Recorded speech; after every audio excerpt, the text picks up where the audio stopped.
মার্কিন রণতরীর পর এবার ইসরায়েলে হামলা করেছে ইয়েমেনের বিদ্রোহী গোষ্ঠী হুতি।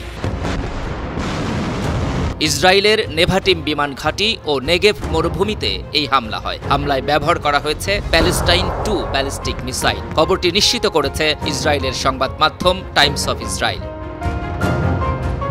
ইসরায়েলি সংবাদ মাধ্যমটির প্রতিবেদনে বলা হচ্ছে, মঙ্গলবার রাতে হামলার সময় দক্ষিণ ইসরায়েলে সতর্কতামূলক সাইরেন বেজে ওঠে। হাজার হাজার ইসরায়েলি নাগরিক নিরাপদ স্থানে আশ্রয় নেয়। তবে আহত ও নিহতের ব্যাপারে কোনো তথ্য প্রকাশ করেনি সংবাদ মাধ্যমটি।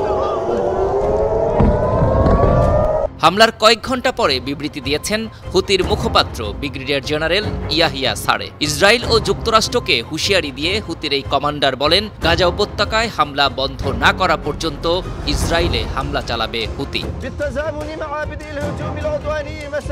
আর ইসরায়েলে সামরিক বাহিনী আইডিএফ বলছে, হুতির ছোড়া ব্যালিস্টিক মিসাইলটি তারা ধ্বংস করেছে। ক্ষেপণাস্ত্র প্রতিরক্ষা ব্যবস্থা দিয়ে মিসাইলটিকে সৌদি আরবের আকাশসীমায় ভূপাতিত করা হয়েছে। এর আগে শনিবার থেকে হুতি নিয়ন্ত্রিত ইয়েমেনের বিভিন্ন প্রদেশে বিমান হামলা শুরু করে যুক্তরাষ্ট্র। সেসব হামলায় নিহত হয়েছেন নারী ও শিশুসহ 53 জন ইয়েমেনি নাগরিক। প্রতিশোধ নিতে হুতিরা পাল্টা হামলা করতে পারে এমন আশঙ্কায় ছিল ইসরায়েল। সেই পরিপ্রেক্ষিতে রোববার থেকে বিমান বাহিনীকে সতর্কাবস্থায় রাখা হয়েছে।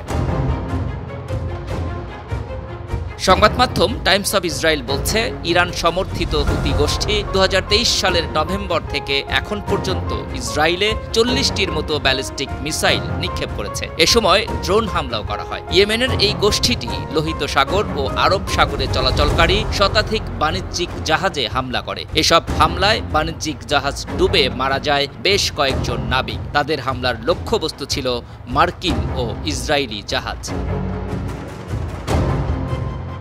মধ্যপ্রাচ্যে ইরানের প্রক্সি হিসেবে কাজ করে হুতি। ইয়েমেনের এই বিদ্রোহী গোষ্ঠীকে সব ধরনের সামরিক ও অর্থনৈতিক সহায়তা দেয় তেহরান। বিশ্বে সমুদ্রপথে পণ্য পরিবহনের গুরুত্বপূর্ণ পথ লোহিত সাগরে গোষ্ঠীটির রয়েছে শক্তিশালী ঘাঁটি।